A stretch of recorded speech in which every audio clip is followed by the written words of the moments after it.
Nah, itulah bedanya saya sama Sylvester. Ada strateginya cara ngadepin Rocky Gerung itu. Oke. Megawati, mulut bau comberan. Sekarang Mas Pacul nggak ada kerjaan. Bismillahirrahmanirrahim. Assalamualaikum warahmatullahi wabarakatuh. Balik lagi kita di channel Sumber Dakwah Official. Nah, ini ada argumen yang sangat menarik tentunya dari Mr. Q. Oke, tanpa berlama-lama langsung kita mulai videonya. Bismillahirrahmanirrahim. Let's go. Bu Mega kan marah betul dengan Pak Jokowi pasca Pilpres ini. Nggak ada yang bantah itu gitu. Tapi sampai hari ini menteri-menterinya PDI Perjuangan itu nggak ada yang ditarik gitu. Bahkan ketika Mr. Q udah mengatakan PDI kalau konsisten tarik aja, nggak ditarik juga.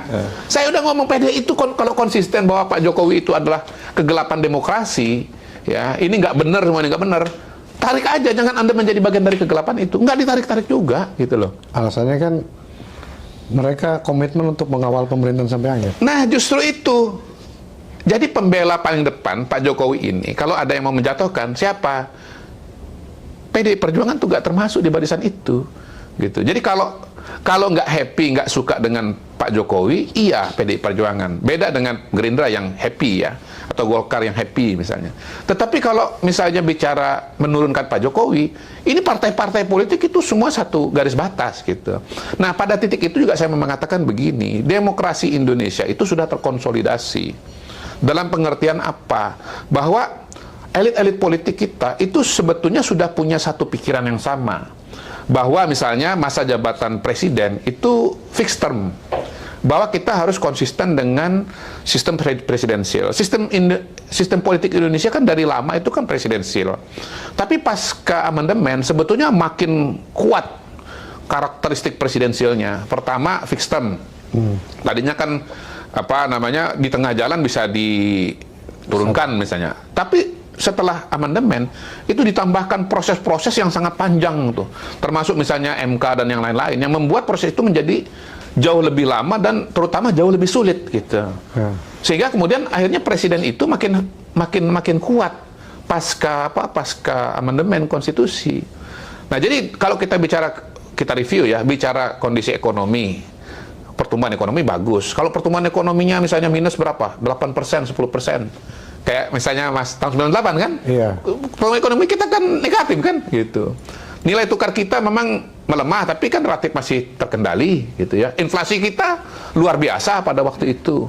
Coba kita lihat indikator yang lain. Pasar indeks harga saham kita, saham Indonesia tetap naik. Kemudian kita bicara indikator ekonomi yang lain. Misalnya bunga bank. Zaman krisis itu kan melonjaknya luar biasa gitu. Tetapi kan sekarang relatif stabil gitu. Jadi nggak ada itu indikator-indikator ekonomi. Bahkan saya ulang lagi ya, jangankan di zaman non-COVID sebenarnya, zaman COVID aja di mana potensi krisis sangat besar itu tidak terjadi. Yang kedua, kekuatan politik ya 80%. Sekarang pun misalnya PDI Perjuangan ya nggak happy dengan Pak Jokowi. Ini justru kekuatan Pak Jokowi malah tambah itu. 80 berapa persen gitu. Kenapa? PKS masuk. Demokrat masuk gitu loh. Jadi ada yang keluar tapi yang masuk justru lebih banyak. Bagaimana mau mengatakan bahwa Pak Jokowi ini akan ada masalah, akan diturunkan di tengah jalan dan seterusnya gitu. Nah, itu yang saya coba sampaikan, tapi secukupnya aja. Waktu ketemu dengan Adian Apitupulu, dengan Rocky Gerung, di Rakyat Bersuaranya Aiman, gitu kan. Nah, itulah bedanya saya sama Sylvester. Iya, kalau itu ngomongnya Rocky Gerung, waktu dengan saya itu sama aja. Tapi kalau Sylvester itu kan dia emosi kan, dia datangin, kalau saya diem aja, saya senyum-senyum aja gitu loh. Iya, malah saya agak episode terakhir itu sebelum episodenya Sylvester tuh saya bahkan pada kali itu saya diam agak banyak biar aja saya dengerin gitu kan, biar keluar semua argumentasinya, jadi saya tahu isi pikirannya gitu. Iya, kalau saya kan dengerin aja gitu. Biasanya saya kalau dengan Rocky Gerung ngomong saya juga sama banyak sama dia, tapi khusus episode itu saya agak lebih banyak diem gitu. Jadi ada strateginya cara ngadepin Rocky Gerung itu. Oke. Dan saya udah tahu cara ngadepin Rocky Gerung. Nah, dulu masih satu panggung, PDP masih satu panggung kan dia ributnya sama Adian mulu kan. Iya, sekarang iya. ada ini kan. Iya. Bang, tapi kalau melihat demo yang begitu masif, kalau kita lihat kan, ketika DPR ingin Ya. mencoba merevisi undang-undang pilkada, Ya. demo itu kan masif, Ya. masif sekali di seluruh Ya, ya. daerah. Kan. Suaranya sama, kawal putusan MK, Ya, ya, ya. tolak revisi undang-undang pilkada. Iya, iya, iya. Bahkan setelah akhirnya DPR membatalkan, Ya, ya. menerima akhirnya memakai putusan MK KPU itu, demo tetap berlanjut. Iya, iya, iya. Dan suara yang disuarakan itu sudah bukan lagi putusan MK, Iya, iya. tapi Iya. tolak Jokowi, turunkan Iya, iya. Jokowi, turunkan Iya, Jokowi. iya. Itu nggak sama sekali nggak berarti, Pak. Pertama begitu, ya sebetulnya cerita tadi itu mengkonfirmasi tesisnya saya bahwa itu bukan masalah Jokowi sama Prabowo, tapi MK dengan DPR kan, gitu. Jadi begitu DPR itu nggak jadi melanjutkan rencana revisi, maka demonya tuh langsung turun kok, sangat-sangat turun gitu. Mana kita lihat sekarang demo? Nggak ada demo bergelombang, berjilid-jilid dalam jangka waktu yang panjang, nggak ada. Gitu. Bahwasanya kemudian dalam demo tersebut ada tudingan-tudingan, ada serangan-serangan kepada Pak Jokowi, kepada keluarga. Ya namanya demo itu kan isinya macam-macam. Emang cuman mahasiswa yang mau protes DPR? Emang nggak ada elemen kosong sekian di situ? Emang nggak ada elemen warna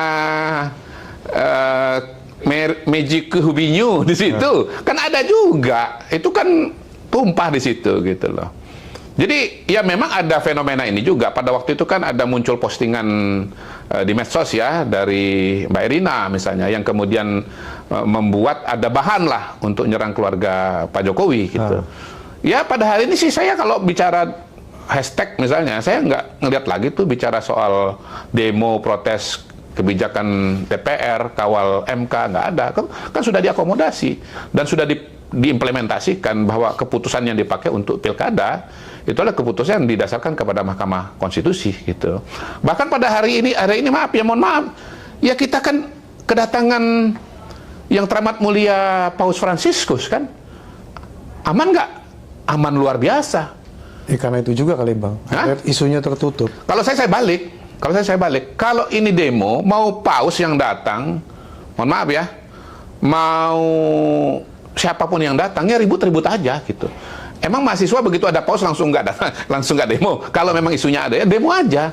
Bahkan saya balik, justru kedatangan paus itu, ini mari kita coba lihat ya, kedatangan paus itu sesungguhnya menunjukkan kepercayaan paus yang begitu besar kepada Indonesia, bahwa negara ini baik-baik saja. Gitu. Justru peringatan darurat itu kehilangan relevansinya dengan kedatangannya paus ini. Iya. Kan paus sudah lama. Hah? Kan paus sudah lama aja. Iya, tapi kan dia bisa membatalkan kedatangan kan? Kan dari COVID mau dibatalkan lagi. Lo iya bisa aja. Kalau dia nggak merasa baik-baik saja kan dia nggak akan datang. Tapi coba dia datang ke Istana Negara, diterima dengan sangat baik gitu. Lalu kemudian bahkan kemarin misa akbar di GBK juga Pak Jokowinya juga hadir, datang gitu. Beliau senang. Bahkan saya garis bawah ini ya, Kardinal Indonesia ya, Monsinyur Kepala KWI ya, itu mengatakan saya tergetar katanya. Saya tergetar, saya ulang lagi, saya tergetar. Megawati, mulut bau comberan. Judul Rakyat Merdeka paling terkenal, Megawati mulut bau comberan. Bau solar, Bang. Bau solar. Oh, makasih. Oh, maaf Bu Mega, salah ya. Bau solar. Kasihan sama Mas Bambang Pacul itu. Tugasnya dipecah menjadi Kepala Badan Pemenangan Legislatif. Tadinya kan Kepala Pemenangan Pemilu kan? Iya. Sekarang dibagi dua. Kepala Badan Pemenangan, Ketua Badan Pemenangan Pemilu Legislatif. Dipecah dengan Kepala Badan Pemenangan Eksekutif yang sekarang dijabat oleh Dedi Efri Sitorus. Gitu. Sekarang Mas Pacul nggak ada kerjaan. Udah mana di kandangnya jebol lagi. Di kandangnya jebol lagi.